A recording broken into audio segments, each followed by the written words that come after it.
जय हिंद दोस्तों।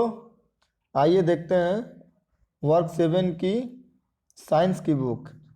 इससे पहले हमने वर्क 7 का अध्याय एक हम लोगों ने पढ़ लिया है। अध्याय 1 का चैप्टर नाम क्या नाम था? जल और जंगल। जल और जंगल। जल के बिना जीवन संभव नहीं है और जंगल का हमारे जीवन में क्या महत्वपूर्ण है, इस दोनों के बारे में हम लोगों ने अध्याय 1 में पढ़ा था। आइए देखते हैं उसी कड़ी में ये अगला चैप्टर है अध्याय 2, जिसका नाम है जंतुओं में पोषण। ठीक है। आजकल देखा जा रहा है कि जितने भी कम्पिटिटिव एग्जाम हो रहे हैं उन एग्जामों में बहुत सारे क्वेश्चन टेक्स्ट बुक से हूबहू उठा लिए जा रहे हैं। इसलिए हमारा प्रयास है कि 6, 7, 8, 9, 10 जितने भी टेक्स्ट बुक हैं हूबहू उनको क्या किया जाए, पढ़ लिया जाए। आइए देखते हैं जंतुओं में पोषण के बारे में इस बुक में क्या दिया हुआ है। सभी जीव प्रत्यक्ष या परोक्ष रूप से अपने भोजन के लिए पौधों पर निर्भर रहते हैं। सभी जीवों को सभी जीवों को अपना उत्तम स्वास्थ्य, शारीरिक वृद्धि, विकास एवं गतिशीलता बनाए रखने के लिए पोषण की क्या होती है, जरूरत होती है। जंतुओं के पोषण में उनकी पोषण तत्वों की जरूरत, भोजन ग्रहण का तरीका यानी अंतःग्रहण तथा शरीर में उनका उपयोग शामिल है। आगे देखते हैं। पिछली कक्षा में आप जान चुके हैं कि हमारे भोजन में कई अवयव होते हैं जो भोजन को संतुलित बनाते हैं। आपको उनका नाम जरूर याद रखना होगा तथा उन्हें लिखिए। हम जो भोजन करते हैं उसमें क्या क्या होता है, पोषक तत्व, खनिज, लवण, कार्बोहाइड्रेट, वसा, इन सबों को क्या करना है, इस तालिका में लिखना है। जंतुओं द्वारा ग्रहण किए गए भोजन के अवयवों की संरचना अत्यंत जटिल होती है। ग्रहण किए गए भोजन से शरीर कई प्रकार के पदार्थों का संश्लेषण करता है, जिसमें कुछ हमारे लिए अत्यंत उपयोगी हैं जबकि कुछ अपशिष्ट अनुपयोगी पदार्थ भी उत्पन्न होते हैं। इस संपूर्ण प्रक्रिया को क्या कहते हैं, पाचन कहते हैं। आप जान चुके हैं कि भिन्न भिन्न जीवों की भोजन संबंधी आवश्यकता एवं आदतें अलग अलग होती हैं। साथ ही जीवों में पोषण का तरीका भी अलग अलग होता है, जिसके आधार पर हम उन्हें स्वपोषी, विषमपोषी आदि वर्गों में बांटते हैं। विभिन्न जीवों की शारीरिक बनावट और भोजन ग्रहण करने वाले अंगों में भी विविधता नजर आती है। मधुमक्खी, भौरे आदि आसानी से फूलों का रस चूस सकते हैं। मरमर पक्षी, जिसको हमिंग बर्ड कहा जाता है, जो सबसे छोटा होता है, फूल चूस की लंबी पतली चोंच भी फूलों का रस चूसने में उसे मदद करती है। गौरैया अपनी छोटी चोंच से आसानी से अन्न, कण और कीड़े मकोड़े चुन सकती है। शेर के मजबूत जबड़े और पैने दांत शिकार को पकड़ने और उसे फाड़ने में मदद करते हैं। अजगर सांप अपने मुंह से बड़े शिकार को आसानी से निगल जाते हैं। सांप क्या करते हैं, किसी जीव को काटते और खाते नहीं हैं, उसको क्या करते हैं, सीधे निगल जाते हैं। आगे देखते हैं। छीलना, चबाना, कुतरना, बेधना, पकड़ना, निगलना, चूसना, स्पंजी आदि भोजन ग्रहण करने की क्या है, ये सब विधियाँ है। कोई भोजन को क्या करता है, चबाता है, कोई कुतरता है, जैसे चूहा भोजन को क्या करता है, कुतरता है। जानवर किसी चीज क्या करता है, पकड़ लेते हैं। अजगर क्या करता है, निगलता है। मनुष्य क्या करता है, भोजन को चबाता है। आगे देखते हैं क्रियाकलाप 1। इसमें दिया हुआ कि आप अपने आसपास अनेक जंतुओं को देखते हैं। आप उनकी भोजन संबंधी आदतों से भी क्या है, परिचित हैं। अपने आसपास के जंतुओं को सावधानीपूर्वक अवलोकन करें तथा उन्हें भोजन और भोजन ग्रहण करने के तरीका को तालिका 2.2 में अंकित कर सकते हैं। हम लोग जहाँ रहते हैं आसपास गाय भैंस आसानी से मिल जाती है। देखें कि इनको खाने में क्या दिया जाता है, जैसे कुटी और भूसी और फिर हरी क्या होती है, घास फूस दिया जाता है। उसको गाय भैंस कैसे खाते हैं, इसको क्या करना, देखना है। कुत्ता क्या है, पालतू जानवर है, इसको हम लोग खाने में जो देते हैं उसको कैसे खाते हैं, क्या करना है, इस सबको देखना है और देख के क्या करना है, इस तालिका को भरना है। आगे देखते हैं। वैसे ही सांप है, सांप क्या करता है, निगल जाता है। मधुमक्खी क्या करती है, भौरे की तरह क्या करती है, चूसती है रस को। जो क्या करता है, किसी भी जानवर का क्या करता है, खून चूसता है। आगे देखते हैं। मानव में पाचन, हम लोग जो खाना खाते हैं, हमारे भोजन जो ग्रहण करते हैं वो कैसे पचता है, उसकी प्रक्रिया क्या है। अन्य जीवों की भांति मनुष्य भी भोजन को क्या करते हैं, ग्रहण करता है। मनुष्य में भोजन अंतःग्रहण मुख द्वारा होती है। हम लोग भोजन कहाँ लेते हैं, मुख से क्या करते हैं, ग्रहण करते हैं। फिर उसका पाचन और उपयोग होता है। भोजन का बिना पचा हुआ अनुपयोगी भाग मल के रूप में शरीर से बाहर निष्कासित होता है। मनुष्य में भोजन मुख द्वारा ग्रहण किए जाने के बाद एक सतत लंबी नालिका से गुजरता है, जो मुख गुहिका से आरंभ होकर गुदा या मल द्वार तक जाती है। इसे क्या कहते हैं, आहार नाल कहते हैं। इससे लंबी नली के विभिन्न प्रकार इस प्रकार हैं। जैसे मुख हुआ, भोजन खाएंगे तो सबसे पहले मुख से जाएगा, उसके बाद ग्रसिका या उसको ग्रास नली कहा जाता है, जिसके तहत अगर ये भोजन मुंह से गया तो इसके तहत क्या होता है, नीचे भोजन जाता है। फिर कहाँ जाता है, अमाशय में जाता है, और अमाशय के बाद छोटी आंत में। छोटी आंत में क्या होता है, भोजन पच जाता है। और बड़ी आंत में जो जल हम लोग पीते हैं या कुछ लवण बच जाते हैं, उसका अवशोषण होता है। मलाशय में क्या होता है कि भोजन पचने के बाद उसको क्या करते हैं हम लोग, वो मलाशय में चला जाता है और उसके बाद गुद्दा या मल द्वारा वो बाहर निकल जाता है। आगे देखते हैं, उसी के बारे में बताया गया, ये फिगर में समझिए। सबसे पहले हम लोगों ने मुख घुस से क्या किया, भोजन लिया, ये ग्रसिका इससे आहार नली से गया, और ये हो गया हमारा अमाशय। ये जो है ये छोटी आंत है जो इस तरह लगी हुई है, और जिसके बगल में निकल जाएगा बड़ी आंत मलाशय, और यहाँ से क्या होता है, मल द्वार बाहर निकल जाता है। देखते हैं, आहार नाल के इन भागों के साथ अनेक छोटी ग्रंथियां जुड़ी होती हैं, जैसे लार ग्रंथि, यकृत, अग्नाशय आदि, जो पाचक रसों का स्राव करते हैं। ये पाचक रस भोजन के जटिल अवयव को सरल रूप में बदलने में क्या करते हैं, मदद करते हैं। आहार नाल और उससे समृद्ध ग्रंथियां मिलकर पाचन तंत्र का क्या करती हैं, निर्माण करती हैं। आगे देखिए, मानव में पोषण के विभिन्न चरण, ठीक है।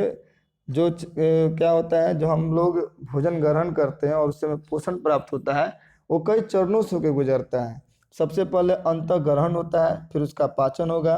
पाचन के बाद उसमें से जो बचा उसका अवशोषण किया जाएगा, फिर स्वंगीकरण होगा, और उसके बाद क्या होगा, निष्क्रमण हो जाएगा। तो आहार को प्राप्त और ग्रहण करना मनुष्य में यह मुख्य द्वारा होता है, जहाँ दांत से भोजन को चबाया जाता है। भोजन के जटिल अवयवों से उपयोगी पदार्थों का क्या किया जाता है, फिर संश्लेषण कर लिया जाता है। पाचन की प्रक्रिया में मुख से आरंभ होकर, पाचन प्रक्रिया कहाँ से शुरू हो जाती है, मुख से प्रारंभ हो जाती है और आंत तक आके पूरी हो जाती है, यानी छोटी आंत में क्या होती है, संपन्न हो जाती है। पाचन कैसी प्रक्रिया है, ये अनेक रासायनिक स्राव यानी एंजाइम की मदद से क्या होता है, पचने का काम शुरू होता है और समाप्त होता है। जो भोजन पच गया है उसको रसांगुलों द्वारा, किसके द्वारा, रसांगुलों द्वारा ग्रहण एवं रक्त में मिलने की प्रक्रिया। फिर शरीर की वृद्धि और विकास के लिए पचित भोजन का उपयोग होता है। फिर अपचित भोजन आहार नाल से क्या होता है, निष्कासन हो जाता है, यानी बाहर निकल जाता है। हम जो भोजन करते हैं आहार नाल के विभिन्न भागों से होकर गुजरता है।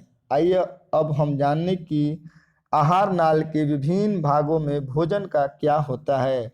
जो भोजन हम ग्रहण करते हैं विभिन्न आहार नालों से गुजरता है, गुजरने की जो प्रक्रिया कैसे कैसे होती है उसको देखते हैं। सबसे पहले हम लोग भोजन कहाँ करते हैं, मुख से क्या करते हैं, ग्रहण करते हैं, और यहीं से भोजन पचना भी प्रारंभ हो जाता है।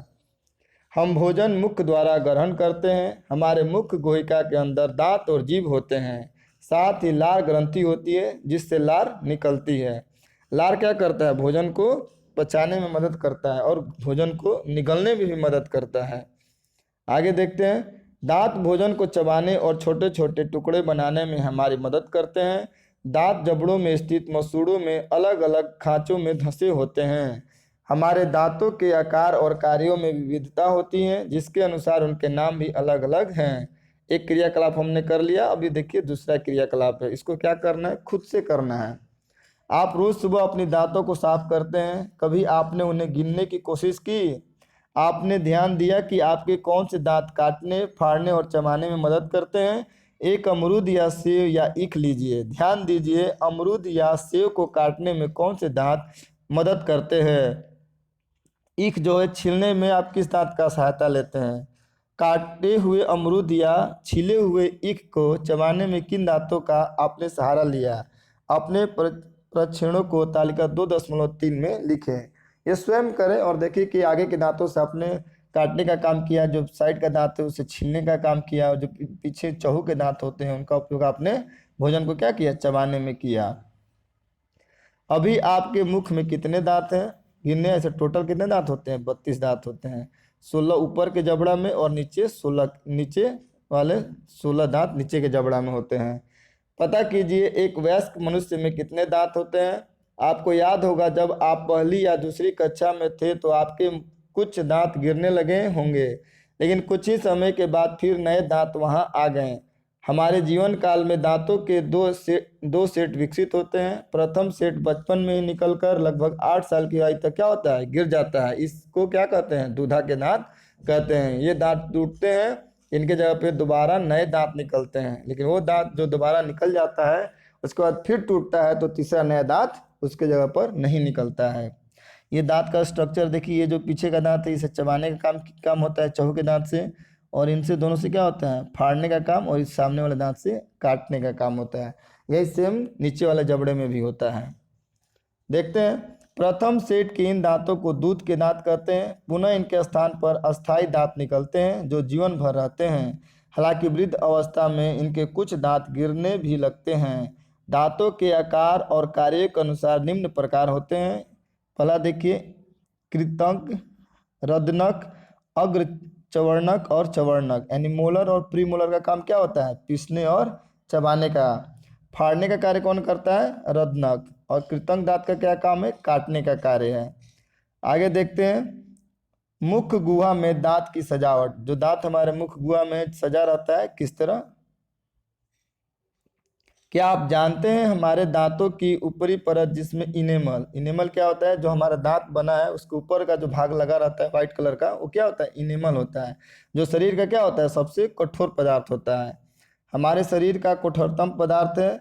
यह मुख्यतः कैल्शियम इनेमिलिन नामक, कैसे बना हुआ है, कैल्शियम एनेमिलिन नामक लवण तथा प्रोटीन से बना होता है।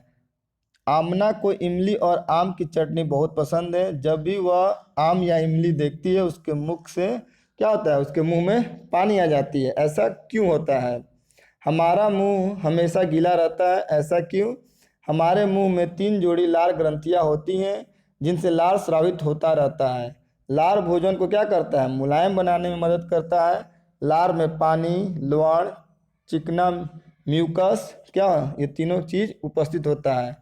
पानी, लवण और चिकना म्यूकस। भोजन का पाचन मुख से ही लार में उपस्थित एंजाइम इमाइलेज, जो मुख से लार निकलता है उसमें कौन सा एंजाइम होता है, इमाइलेज। ठीक है, इमाइलेज की सहायता से प्रारंभ हो जाता है जो मंड यानी स्टार्च को शर्करा यानी ग्लूकोज में बदल देता है। एंजाइम रासायनिक स्राव से जो आहार नाल के विभिन्न भाग एवं ग्रंथियों में स्रावित होते हैं और भोजन विभिन्न अवयवों के साथ प्रतिक्रिया कर पाचन में क्या करते हैं, मदद करते हैं।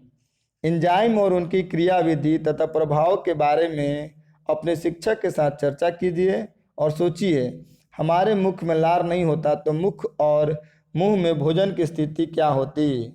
भोजन पर लार के प्रभाव को जानने के लिए हम एक रोचक क्रियाकलाप कर सकते हैं। इससे पहले हम लोगों ने क्रियाकलाप 1 और 2 किया, उसी कड़ी में क्या है, ये तीसरा है। पहला क्रियाकलाप हम लोगों ने देखा किस दांत का उपयोग किस चीज़ को काटने और फाड़ने में करते हैं। अब तीसरे क्रियाकलाप में हमको ये देखना है कि जीभ के किस भाग में किस तरह का टेस्ट आता है। ठीक है, इसमें देखिए क्रियाकलाप 3 में क्या दिया हुआ है, 2 चम्मच उबले हुए चावल का माड़ एवं कटोरी या गिलास में लीजिए। 4 शीशे की कटोरी या गिलास लीजिए जिनमें ABCD से चिन्हित कीजिए। सभी कटोरी और गिलास में माड़ की 3-4 बूंद लीजिए। जो हम लोग चावल बनाते हैं उसमें माड़ निकलता है, उसके 3-4 बूंद को चारों कटोरी में लीजिए। अब प्रत्येक कटोरी गिलास में 1-1 चम्मच पानी मिलाइए। अपना 1 चम्मच लार कटोरी B में मिलाइए। पुनः 1 चम्मच लार को लेकर लगभग 15 से 20 सेकेंड आग के लो पर रखिए और उसे कटोरी C में मिलाइए। 10 से 15 मिनट के बाद कटोरी D को छोड़कर बाकी तीनों कटोरियों में 4-5 बूंद टिक्चर आयोडीन का घोल मिलाइए। परिवर्तनों का अवलोकन कर तालिका 2.4 में अंकित कीजिए। ऐसा करने के बाद जो आप देखते हैं जो परिवर्तन होता है उसको क्या करें, इस तालिका में भरिए। क्या चारों कटोरियों में रखे मांड के घोल में समान रूप से रंग परिवर्तन नजर आता है।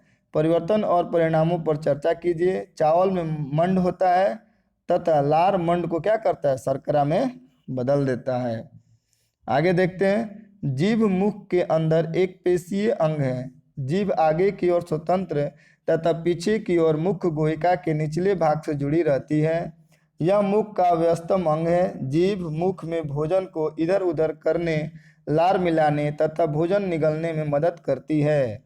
जीभ पर स्वाद कलिकाएं होती हैं जिनकी मदद से हम चीज़ों का स्वाद लेते हैं। स्वाद कलिकाएं जीभ के अलग अलग हिस्सों में होती हैं। स्वाद कलिकाओं की स्थिति का पता लगाने के लिए हम एक रोचक क्रियाकलाप कर सकते हैं। देखिए टेस्ट कैसे आता है, उसको करने के लिए एक क्रियाकलाप किया जाए। ये हो गया क्रियाकलाप 4। इससे पहले हम लोगों ने क्रियाकलाप में 1 में देखा है कि हम लोग जो भोजन ग्रहण करते हैं उसमें कौन कौन से अवयव होते हैं, जैसे वसा, प्रोटीन, कार्बोहाइड्रेट। दूसरे हम लोगों ने क्रियाकलाप में ये देखा कि जब हम कौन सा जानवर भोजन को किस ढंग से लेता है, काटने का काम, चूसने का काम या निगलने का काम। तीसरे हमने क्रियाकलाप में ये देखा कि जो हमारे दांत है उस दांत में किस दांत का काम काटने का होता है, किस दांत का काम चीरने और फाड़ने का, और किस दांत का काम भोजन को चबाने का होता है। उसी कड़ी में अगला ये क्रियाकलाप 4 है। इसमें हम लोग देखेंगे जो हमारे मनुष्य के जो जीभ होते हैं, इसके किस भाग से हमें मीठे का, किस भाग से तीखेपन का और किस से खट्टेपन का एहसास होता है। ये खुद से भी करके देख सकते हैं। देखिए आइए देखते हैं क्रियाकलाप 4 में क्या दिया हुआ है। 4 गिलास कटोरी लीजिए। एक में चीनी, दूसरे में नमक का घोल बनाइए, तीसरे में आधे नींबू का रस तथा चौथे में नीम की पत्तियां या करेले का रस लीजिए। प्रत्येक पात्र में एक एक सींग डालिए। अब अपने किसी मित्र की आंखों पर पट्टी बांधकर उसे अपनी जीभ बाहर निकालने के लिए कहिए। बारी बारी से प्रत्येक विलयन की 1-2 बूंद सिंक की सहायता से जीभ के भिन्न भिन्न हिस्सों में डालिए। अब आपका मित्र इस स्थिति में होगा कि वह बता सके कि जीभ के किस भाग से उसे मीठा, नमकीन, खट्टा या कड़ेपन का अनुभव होता है, क्योंकि जीभ के हर भाग से अलग अलग टेस्ट आता है। ये नहीं कि एक ही जगह से सारे टेस्ट आ जाएं, चाहे वो मीठा हो या नमकीन हो या खट्टा हो या कड़वा हो। प्राप्त अनुभवों के अनुसार जीभ के विभिन्न भागों से जुड़े स्वाद कलिकाओं का स्थान आप निर्धारित कर सकते हैं। आगे देखते हैं चित्र 2.5। इसको देखिए, ये जो फिगर है, आपके क्रियाकलाप के अनुसार जीभ के विभिन्न भागों से जुड़े स्वाद कलिकाओं का स्थान चित्र में दिखाइए। चित्र में दिखाया गया है कि किस भाग से इस भाग से अलग टेस्ट, इस भाग से अलग, इससे अलग और इससे अलग, और पीछे के भाग से अलग टेस्ट का अनुभव होता है। जीभ हमें साफ, स्पष्ट बोलने और शुद्ध उच्चारण करने में भी मदद करती है। अब ये दंत की सुरक्षा और स्वास्थ्य का आधार। दांतों की सही देखभाल और साफ सफाई बहुत जरूरी है। हमें सुबह तथा रात में अपने दांतों को दातुन या ब्रश से जरूर साफ करना चाहिए। दातुन दातुन तथा हाथ, यहाँ देखिए, हमें सुबह में सोने से पहले अपने दांतों को दातुन ब्रश से जरूर साफ करना चाहिए। दातुन करते समय दातुन तथा हाथ की उंगलियों से मसूड़ों को अवश्य मलना चाहिए। देखिए हम लोग जब ब्रश करते हैं तो दांत को ब्रश से साफ करते हैं, दातुन से भी कर लेते हैं, पर मसूड़ों को पर ध्यान नहीं देते हैं। ब्रश करने के बाद उंगलियों से क्या करना चाहिए, मसूड़ों को अवश्य मलना चाहिए। इससे मसूड़ों में रक्त संचार बढ़ता है तथा दांत मजबूत होते हैं। खाने के बाद अच्छी तरह कुल्ली करना चाहिए जिसमें दांत में फंसे अन्न कण निकल जाएं। अच्छी तरह दांतों की सफाई नहीं करने या अधिक चॉकलेट, मीठी चीज़ें, ठंडे पेय आदि खाने पीने से दांतों पर बुरा प्रभाव पड़ता है। ये चीज़ें दांतों के बीच फंसे अन्न कणों से चिपक जाती है तथा उन पर एक परत बन जाती है। इसके कारण जीवाणुओं को पनपने और बढ़ने का मौका मिलता है। ये जीवाणु दांतों में फंसे अन्न कण और शर्करा को अम्ल में बदल देते हैं, जो दांतों की ऊपरी परत इनामेल को क्या करते हैं, क्षति पहुंचाते हैं तथा दांतों के बीच छेद बना देते हैं। मसूड़ों से रक्त और मवाद आने लगता है। मुख से क्या होता है, दुर्गंध आने लगता है। धीरे धीरे दांत कमजोर होकर टूटने लगते हैं। ऐसे स्थिति में हम बहुत सी चीज़ें खाने से वंचित रह सकते हैं। क्या आप ऐसी स्थिति उत्पन्न होने देना चाहते हैं? ऐसा अगर आप चाहते हैं कि आपके साथ ना हो तो आप दांतों को क्या करें, ठीक से सफाई करें। ब्रश करने के बाद, कोलगेट करने के बाद उंगलियों से मसूड़ों पर भी मसाज करें, ताकि मसूड़ों के बीच रक्त का जो संचरण होता है प्रॉपर वे में होते रहे। भोजन नली या ग्रासिका, जो हम लोग मुख से भोजन ग्रहण करते हैं, उसके बाद जो नली लगी होती है उसके द्वारा भोजन अमाशय में जाता है, अमाशय से छोटी आंत, छोटी आंत से बड़ी आंत, फिर मलाशय, फिर मल द्वार से क्या होता है, बाहर निकल जाता है। आइए देखते हैं भोजन नली। भोजन नली लंबी पतली मांसल संरचना होती है जो मुख गुहिका को अमाशय से जोड़ती है। मुख द्वारा चबाया हुआ भोजन ग्रास नली या ग्रासिका में जाता है। ग्रास नली की मांसपेशियों में संकुचन होते रहता है। इस संकुचन के कारण भोजन नीचे की ओर सरकता है, मुख अमाशय तक पहुंचता है। कभी कभी आपने देखा या महसूस किया होगा कि खाते समय या खाने के कुछ समय बाद वमन या उल्टी हो जाती है। भोजन अमाशय तक नहीं पहुंचता है या अमाशय द्वारा स्वीकार नहीं किया जाता है, अर्थात भोजन नाल में भोजन को पेशियों द्वारा अमाशय के बिल्कुल उल्टे दिशा यानी मुख की ओर चलाया जाता है। संभवतः इसी कारण इसे उल्टी भी कहा जाता है। ऐसा क्यों होता है, आपस में तथा अध्यापक के साथ इस पर चर्चा कीजिए। हम लोग जब भोजन करते हैं अमाशय में उसको एक्सेप्ट नहीं कर पाता है तो क्या होता है, मुख से वोमिटिंग हो जाता है, यानी जो भोजन अंदर जाना था वो क्या होता है, बाहर आ जाता है, उल्टी प्रक्रिया शुरू हो जाती है। इसे कहते हैं इपिग्लेटिक ग्रासिक, और ये क्या है, श्वास नली। एक ही नली होता है जिससे भोजन को निगला भी जाता है और सांस भी जाता है, ठीक है। ये देखिए भोजन और इपिग्लोटिंग, ये है जो यहाँ पे ग्लोटिक लगा रहता है, इससे हटते ही भोजन क्या होता है, अंदर चला जाता है, ताकि सांस नली में भोजन ना जाए। इसलिए भोजन करते समय हमें बात नहीं करना चाहिए, क्योंकि सांस लेने वाली नली और भोजन ग्रहण करने वाली नली दोनों नीचे एक ही होती है। आइए आपको एक रोचक बात बताएं। ग्रासिका में वायु और भोजन मार्ग एक ही होते हैं। हमने भी बताया वायु मार्ग और भोजन मार्ग, यानी जिससे हम लोग सांस लेते हैं और भोजन ग्रहण करते हैं, दोनों एक ही रास्ते से होके जाता है। आपकी जिज्ञासा होगी कि भोजन तो भोजन नली में अमाशय तक जाता है, फिर वह श्वास नली की ओर क्यों नहीं जाता। वास्तव में श्वास नली के ऊपर एक मांसल संरचना होती है जिसे इपिग्लोटिस, इसको याद रखें, इपिग्लोटिस कहते हैं। यह वाल्व का काम करती है। जब हम भोजन ग्रहण करते हैं तो यह श्वास नली को ढक देती है तथा भोजन नली में चला जाता है। लेकिन कभी कभी ऐसी स्थिति उत्पन्न हो जाती है, खासकर तब जब आप तेजी से खाते हैं, खाते समय बातें करते हैं, अचानक खांसी, छींक या हिचकी आती है, आप घुटन महसूस करते हैं। ऐसा संयोगवश भोजन कणों के श्वास नली में प्रवेश के कारण होता है। जब हम लोग भोजन करते हैं, अगर श्वास नली में प्रवेश कर जाता है तो दम घुटने लगता है, अचानक छींक आने लगता है और भोजन क्या होता है, सरकने लगता है। अमाशय के बारे में देखिए, अमाशय को क्या कहा जाता है, स्टोमच कहा जाता है इंग्लिश में। तो हम लोग स्टोमच के बारे में थोड़ा पढ़ लें। अमाशय आहार नाल का सबसे चौड़ा भाग है। यह मोटी दीवार वाली थैलीनुमा मांसल संरचना जो चपटी और यू आकार का होता है, इससे होकर भोजन छोटी आंत तक पहुंचता है। अमाशय के आंतरिक भाग में पाचन रस जो श्लेष्मा तथा हाइड्रोक्लोरिक अम्ल स्रावित होता है। श्लेष्मा अमाशय के आंतरिक स्तर को सुरक्षित देता है। हाइड्रोक्लोरिक अम्ल भोजन के साथ अपने आए जीवाणुओं को नष्ट करता है तथा माध्यम को क्या बनाता है, अम्लीय बना देता है। इससे पाचन रसों को क्रिया करने में सहायता मिलती है।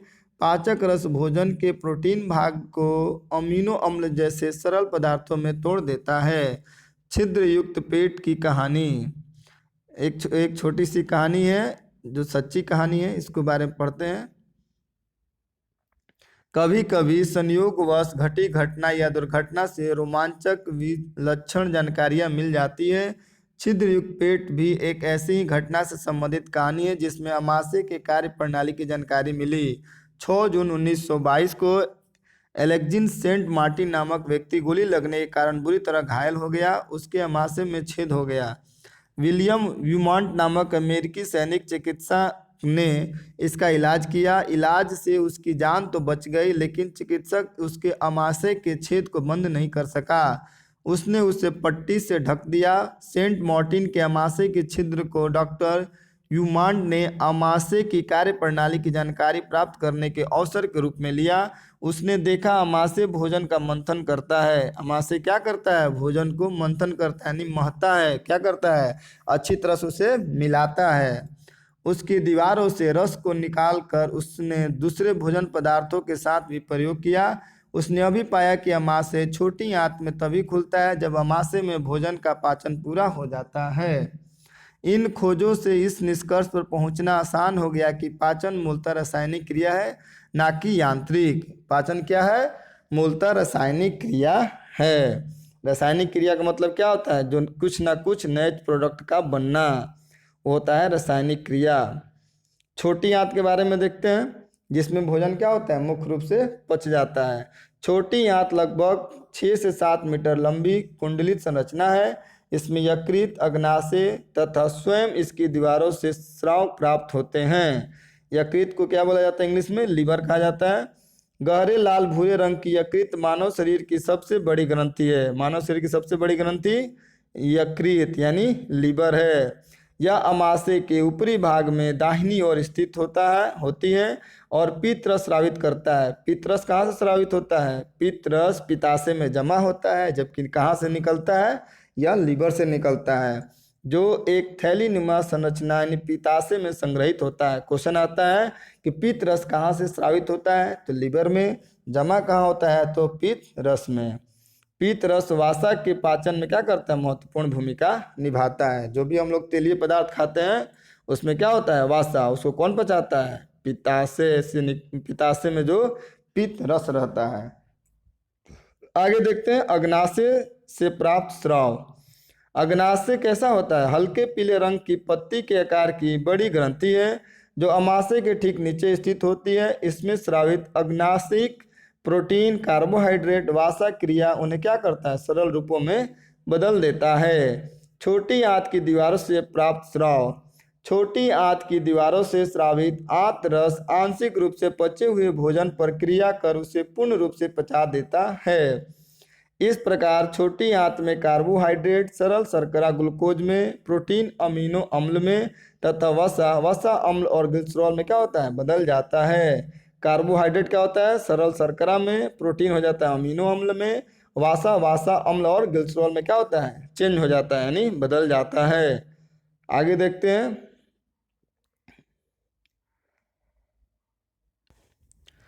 छोटी आंत में पचे भोजन का अवशोषण। पचे हुए भोजन का अवशोषण छोटी आंत की आंतरिक भित्ति जो दीवार होती है, आंतरिक भाग में अंगुली के समान ऊपरी हुई संरचना होती है, जिसे दीर्घरोम क्या कहा जाता है? दीर्घरोम या रसांगुल। दीर्घरोम पचे भोजन का क्या करता है? अवशोषण के लिए तल क्षेत्र बढ़ा देता है। इसमें सूक्ष्म रुधिर वाहिकाओं का जाल फैला रहता है। अवशोषित भोजन इन रुधिर वाहिकाओं की सहायता से शरीर के विभिन्न भागों में पहुंचता है, जहां अनेक जटिल पदार्थों के बनने में उनका उपयोग होता है। इस प्रक्रिया को क्या कहा जाता है? ये देखिए, ये है भोजन का, ये जो बीच में गैपिंग है, इसमें क्या होता है? फंस जाता है। इस प्रक्रिया को क्या कहते हैं? इस प्रक्रिया को स्वांगीकरण कहते हैं। क्या कहते हैं? स्वांगीकरण। श्वसन के क्रम में कोशिकाओं में स्थित ग्लूकोज का विघटन ऑक्सीजन की सहायता से कार्बन डाइऑक्साइड CO2 और जल में होता है तथा ऊर्जा क्या होती है? मुक्त होती है। भोजन का बिना पचा भाग या जिसका अवशोषण नहीं होता है बड़ी आंत में जाता है। बड़ी आंत हम लोगों ने छोटी आंत देख लिया, अब क्या करना है? बड़ी आंत। बड़ी आंत छोटी आंत की अपेक्षा छोटी और चौड़ी होती है। इसकी लंबाई 1.5 मीटर होती है। इसके द्वारा अपचित भोजन से जल कहता है किसमें अवशोषण हो रहा है? बड़ी आंत में जल और कुछ लवणों का अवशोषण होता है। बाकी बचा हुआ अपचित पदार्थ अर्ध ठोस अवस्था में मलाशय में चला जाता है, जहां से समय समय पर गुद्दा द्वारा मल के रूप में बाहर निकाल दिया जाता है। इस प्रक्रिया को निष्कासन कहते हैं। दस्त और जीवन रक्षक घोल। भोजन तो हम प्रतिदिन करते हैं, लेकिन कभी कभी आंतरिक संक्रमण, भोजन के पदार्थों एवं जल की विषाक्तता या अपच के कारण हम बार बार पतले जलीय मल का निष्कासन के लिए विवश हो जाते हैं। छोटे बच्चे इस स्थिति का शिकार अक्सर हो जाते हैं। इस स्थिति को दस्तक कहते हैं। क्या कहते हैं? दस्त कहते हैं। दस्त के कारण शरीर से अधिक मात्रा में जल और लवण की क्या होता है? कमी हो जाती है। कभी कभी यह स्थिति घातक हो जाती है। 1 लीटर उबला हुआ जल लीजिए, उसमें 2 चम्मच चीनी और चुटकी भर नमक मिलाइए। क्या कीजिए? चीनी और नमक और पानी, उबला हुआ पानी को ठंडा करके, ऐसी स्थिति में उबले जल को ठंडा करके उसमें चुटकी भर नमक और चीनी का घोल बनाकर प्रभावित व्यक्ति को बार बार देना चाहिए। एक बार में नहीं, बार बार में थोड़ा थोड़ा देना चाहिए। इसे जीवन रक्षक घोल यानी ORS, ओरल रिहाइड्रेशन सॉल्यूशन कहते हैं। साथ ही अति शीघ्र चिकित्सक की सलाह लेनी चाहिए ताकि शरीर में सोडियम और पोटास की कमी ना हो। घास चरने वाले जंतुओं में पाचन। हमारे आसपास ऐसे अनेक जंतु हैं जो घास खाते हैं, जैसे गाय, भैंस, बकरी। हम घास पचा नहीं सकते। पौधे से प्राप्त अधिकांश पोषकों में सेलुलोज की प्रधानता नहीं होती है। ठीक है। घास में भी सेलुलोज प्रचुर मात्रा में पाया जाता है। क्या होता है? मनुष्य सेलुलोज को नहीं पचा सकता है, लेकिन जो घास होता है उसमें सेलुलोज की मात्रा अधिक होती है। सेलुलोज को पचाने के लिए छोटी आंत की क्या क्या होना? काफ़ी बड़ा होना चाहिए। सेलुलोज एक प्रकार का कार्बोहाइड्रेट है। यह मानव सहित बहुत से जंतु सेलुलोज को पाचन नहीं कर पाते। घास खाने वाले जंतुओं की पाचन व्यवस्था थोड़ी अलग होती है। इनका आमाशय विशेष प्रकार का होता है जो 4 भागों में बटा रहता है। पहले भाग सबसे बड़ा होता है जिसे रुमेन कहा जाता है। निगला हुआ घास प्रथम आमाशय रुमेन में इकट्ठा होता है। यहाँ भोजन का आंशिक पाचन होता है। इसे जुगाल या कड कहते हैं। कहा जाता है रुमेन में। 4 भागों में बटा हुआ है। पहला भाग रुमेन जो सबसे बड़ा होता है, उसी में भोजन पहले जाता है और वहीं में फर्स्ट पाचन प्रारंभ हो जाता है। बहुत से घास खाने वाले जंतु चरते समय जल्दी जल्दी घास काटकर निगल लेते हैं। हमारी तरह खाना खाते समय ये भोजन पूरी तरह चबाते नहीं हैं। निगले हुए खाने को जुगाल या पुनः मुंह में लाकर चबाते रहते हैं। आपने यह देखा होगा कि जब ये खा नहीं रहे होते तब भी उनका मुख चलते रहता है। क्या करते हैं? खाना को निकाल के मुंह में लाके पुनः चबाते रहते हैं। इस प्रक्रिया को जुगली या पागुर कहते हैं। इन जंतुओं में सेलुलोज का पाचन कुछ जीवाणुओं की सहायता से होता है। ये जीवाणु रुमेन में होते हैं। अमाशय के बाद भोजन छोटी आंत और वहां से बड़ी आंत में जाता है। और जो रुमेन में लेने के बाद क्या होता है? कुछ जीवाणु होते हैं, इनको क्या करते हैं? पचाने में मदद करते हैं। छोटी तथा बड़ी आंत के बीच एक थैली नुमा संरचना होती है जिसे अंधनाल कहते हैं। चित्र में दिए गए अंधनाल में भी कुछ जीवाणु होते हैं। मनुष्य में अंधनाल बहुत छोटी होती है और ये जीवाणु अनुपस्थित रहते हैं। अतः मनुष्य में सेलुलोज का पाचन नहीं होता है। क्यों नहीं होता है? क्योंकि इसमें जीवाणु उपस्थित नहीं है। मनुष्य का पाचन संस्थान में सेलुलोज रेशेदार पदार्थ के रूप में रह जाता है, जिसकी उपयोगिता के बारे में आप पिछली कक्षा में जान चुके हैं। अभी आपने मनुष्य और घास खाने वाले जंतुओं के पाचन के संबंध में जानकारी प्राप्त की, जिनमें व्यवस्थित पाचन तंत्र पाया जाता है, लेकिन ऐसे बहुत से सारे सूक्ष्म जीव जिनमें पाचन तंत्र तो दूर मुख भी नहीं होता है। तो क्या ऐसे जीव भोजन नहीं ग्रहण करते हैं? उनमें पाचन नहीं होता? जल स्रोत, तालाब, झील या नम मिट्टी में पाए जाने वाले अमीबा ऐसा ही एक कोशिकीय जीव है। इनके भोजन अंतःग्रहण और पाचन का तरीका अत्यंत रोचक है। इसके कोशिका के चारों ओर कोशिका झिल्ली होती है जिसके अंदर कोशिका द्रव्य भरा होता है। इसमें केंद्रक तथा अनेक धनिया यानी धानियाँ जो खाली स्थान होता है। अमीबा की विशेषता है कि वह लगातार अपनी आकार और स्थिति को क्या करता है? बदलते रहता है। जैसी परिस्थिति वैसा अपना आकार बना लेता है। अमीबा का भोजन और पादाब, ये देखिए ये संरचना इसका दिख रहा है, ये एक जैसा नहीं होता है। परिस्थिति के अनुसार अमीबा अपने आप को चेंज करते रहता है, बदलता रहता है। इसके एक या अधिक उंगली जैसे उभार निकले रहते हैं जिसे पादाप यानी कृत्रिम पांव कहते हैं। ये अमीबा की गति करने तथा भोजन पकड़ने में मदद करते हैं। अमीबा का आहार सूक्ष्म जीवों जैसे जीवाणु, कवक आदि हैं। यह भोजन के संपर्क में आता है या भोजन इसके आसपास होता है। यह अपने पादपों को विकसित करने कर भोजन को चारों तरफ से घेर लेता है। दोनों ओर से विकसित पादप आपस में मिलकर एक हो जाते हैं। भोजन इस प्रकार बने खाद्य धनी, इसको याद रखें, खाद्य धनी में बंद होकर अमीबा की कोशिका के अंदर चला जाता है। खाद्य धनी में ही पाचक रस का स्राव होता है जो खाद्य पदार्थों पर क्रिया कर उन्हें सरल पदार्थों में बदल देते हैं। इस प्रकार पचा हुआ भोजन धीरे धीरे अवशोषित हो जाता है जो अमीबा की वृद्धि, रख रखाव और उसकी संख्या वृद्धि में मदद करता है। यहाँ भी बिना पचा हुआ अपशिष्ट पदार्थ खाद्य धानी से होकर कोशिका द्वारा बाहर निकाल दिया जाता है। अब आप जान चुके हैं कि सभी जीवों के लिए पोषण अनिवार्य है। आश्चर्यजनक रूप से सभी जीवों में भोजन के पाचन की आधारभूत प्रक्रिया समान है, जिसमें ग्रहण किए गए भोजन से अनेक उपयोगी पदार्थों का संश्लेषण होता है तथा ऊर्जा प्राप्त होती है। आगे आप जानकारी प्राप्त करेंगे कि किस प्रकार अवशोषित उपयोगी पदार्थों का स्थानांतरण शरीर के अन्य भागों में होता है। इस प्रकार यह चैप्टर समाप्त होता है। कुछ ऐसे वर्ड हैं जो आपको डिफिकल्ट लगते हैं, उसको इंग्लिश और हिंदी दोनों में दिया गया है, जिसे आप देख सकते हैं। इस प्रकार हम लोगों ने इस अध्याय को समाप्त किया और इस अध्याय में हम लोगों ने क्या क्या सीखा बिंदुवार दिया हुआ है, देखते हैं। पोषण सभी जंतुओं की क्या है, अनिवार्य आवश्यकता है। जंतुओं में पोषण की अनिवार्यता, भोजन अंतर्ग्रहण का तरीका एवं इसका उपयोग शामिल है। मनुष्य के पाचन तंत्र में मुख्य रूप से आहार नाल और स्रावी ग्रंथियां होती हैं। आहार नाल में मुख्य गुहिका, ग्रासिका, मासे, छोटी आंत, बड़ी आंत, मलाशय तथा गुदा सम्मिलित हैं। ये सब हम लोगों ने क्या किया, इनके बारे में पढ़ा और उसके बाद इस पे आधारित कुछ अभ्यास के लिए क्वेश्चन दिया गया है। तो आइए देखते हैं। मानव शरीर की सबसे बड़ी ग्रंथि क्या होती है? सबसे बड़ी ग्रंथि लीवर। क्या होगा? लीवर। इसको क्या कहते हैं? यकृत। मनुष्य में भोजन का पाचन मुख से शुरू होकर आंत में क्या होता है, समाप्त होता है। छोटी आंत में खत्म हो जाता है। क्या होगा? मुख से प्रारंभ होकर छोटी आंत में पूरा हो जाएगा। अमाशय में हाइड्रोक्लोरिक अम्ल एवं किसका? पाचन रस। किसका? पाचन रस का क्या होता है? स्राव होता है, जो भोजन पे क्रिया करते हैं। मनुष्य में पोषण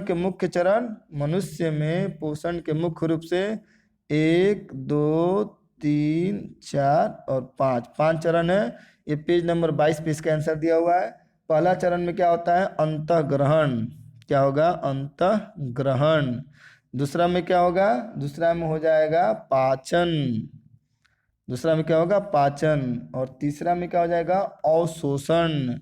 पाचन हो गया, पाचन के बाद उसको क्या किया जाएगा? अवशोषण होता है। अवशोषण के बाद चौथा क्या होता है? उसके बाद होता है स्वांगीकरण। और उसके बाद क्या होगा? निष्क्रमण। पांचवा क्या होता है? निष्क्रमण। तो ये होता है मनुष्य में पोषण के मुख्य चरण है, जो पेज नंबर 22 पे भी दिया गया है। अमीबा अपने भोजन को किसकी सहायता से ग्रहण करते हैं? अमीबा अपने भोजन को पादाभ, ठीक है, से ग्रहण करते हैं। कुतरने में सहायता करने वाले दांत को क्या कहते हैं? कृंतक। उसके बाद है लार मंड को बदलता है किस में? ये बदल देता है ग्लूकोज में। पित्त रस का स्राव कहाँ होगा? ये हो जाएगा यकृत द्वारा। और जमा कहाँ होगा? पित्ताशय में। वासा का पूर्ण रूपेण पाचन होता है। वासा कहाँ पचता है? तो छोटी आंत में। जल का अवशोषण कहाँ होता है? बड़ी आंत में। कहाँ गया? बड़ी आंत यहाँ है। जल और कुछ लवणों का अवशोषण कहाँ होता है? बड़ी आंत में। इसके बाद दिया गया है सत्य और असत्य कथन को चिह्नित कीजिए। अमाशय में हाइड्रोक्लोरिक अम्ल का स्राव होता है। बिल्कुल सही है। क्या हो जाएगा? ट्रू। पित्त रस से प्रोटीन का पाचन होता है। बिल्कुल गलत। ये क्या है? फॉल्स है। तो पित्त रस का कहाँ होता है? तो अग्नाशयी रस में। कहाँ होता है? अग्नाशयी रस में। अग्नाशयी रस में क्या होता है? प्रोटीन का पाचन होता है। आगे देखते हैं। तीसरा क्या कह रहा है? प्रोटीन का पाचन मुख से प्रारंभ होता है। प्रोटीन का पाचन कहाँ से? प्रोटीन का पाचन मुख से नहीं, अमाशय से। जुगली करने वाले निगली हुई घास को पुनः अपने मुख से लाकर धीरे धीरे चबाते हैं। बिल्कुल सही है। गाय भैंस क्या करते हैं? उसको मुंह में पुनः लेके क्या करते हैं? चबाते रहते हैं और जुगली करते रहते हैं। छोटी आंत में श्लेष्मा स्रावित होता है। बिल्कुल गलत। कहाँ होता है? ये अमाशय के आंतरिक भाग में। ठीक है। श्लेष्मा कहाँ होगा? अमाशय के आंतरिक भाग में। देखते हैं कॉलम ए को बी से मिलाना है। कार्बोहाइड्रेट, कार्बोहाइड्रेट चल जाएगा शर्करा। प्रोटीन कहाँ जाएगा? प्रोटीन क्या होता है? 20 प्रकार के अमीनो अम्ल से मिलकर बना होता है, जिसमें 10 प्रकार के अमीनो अम्ल हमारे अंदर होता है और 10 प्रकार के अमीनो अम्ल भोजन के द्वारा प्राप्त किया जाता है। वसा, वसा का क्या हो जाएगा? वसा, वसा अम्ल और ग्लिसरॉल। पीत रस कहाँ जमा होता है? पित्ताशय में। लार निकलेगा लार ग्रंथि से। इस प्रकार इसका मिलान हो गया। आगे देखते हैं, आहार नाल के किन भागों द्वारा कार्य होते हैं? भोजन को किससे चबाया जाता है? तो प्रीमोलर और मोलर 2 प्रकार के दांत होते हैं, अग्र चवर्णक और चवर्णक। क्या होगा? अग्र चवर्णक, अग्र चवर्णक या चवर्णक 2 प्रकार के दांत क्या करते हैं? भोजन को चबाने का काम करते हैं। जीवाणु का नष्ट कहाँ हो जाता है? अमाशय में, अमाशय में। ठीक है, आगे देखते हैं, उपयोगी पदार्थों का अवशोषण ये हो जाएगा छोटी आंत में। कहाँ होगा? छोटी आंत में। मल का निकास कहाँ से होता है? तो मल द्वार में, मल द्वार।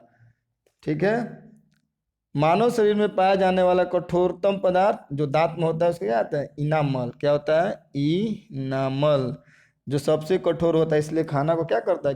कुछ भी चीज हम लोग खाते हैं उसको पीस देते हैं इनामल के द्वारा। आगे देखते हैं, पचे भोजन का अवशोषण करने वाली अंगुली जैसी संरचना जो होती है छोटी आंत में, उसको क्या कहा जाता है? रसांगुल। क्या कहा जाता है? रसांगुल, रसांगुल, रसांगुल या दीर्घ रोम। रसांगुल या यहाँ लिख देते हैं दीर्घ रोम। घास खाने वाले जंतुओं में सेलुलोज पाचन का स्थान कहाँ होता है? रुमेन में। रुमेन में क्या होता है? जीवाणु होते हैं जो उसको पचाते हैं। अमीबा में भोजन का पाचन स्थान क्या है? तो खाद धनी। क्या हो जाएगा? खाद धनी। भोजन के अवयव से उपयोगी पदार्थ का संश्लेषण की प्रक्रिया स्वांगीकरण कहलाती है। क्या कहलाती है? स्वांगीकरण। इस प्रकार क्या हो रहा है? इस प्रकार क्वेश्चन आंसर इसके समाप्त हुए। ऑब्जेक्टिव, फिर कारण बताइए। और इसमें कुछ क्वेश्चन है, मनुष्य में सेलुलोज का पाचन नहीं होता है क्योंकि क्या होता है? वो जीवाणु नहीं निकलते हैं, इसलिए वो सेलुलोज को नहीं पचा पाते हैं। इस प्रकार इससे रिलेटेड इस क्वेश्चन को हमने अपने बुक को पढ़ाया, उस आधार पर इसका आंसर तैयार करें। तो यह अध्याय इस प्रकार समाप्त होता है। बहुत जल्द मिलते हैं अगला अध्याय यानी अध्याय 3 के साथ। अध्याय 3, इससे पहले हमने अध्याय 1 और 2, एक का पहले अपलोड कर दिए, दूसरा ये हो गया। बहुत जल्द मिलते हैं अध्याय 3 के साथ।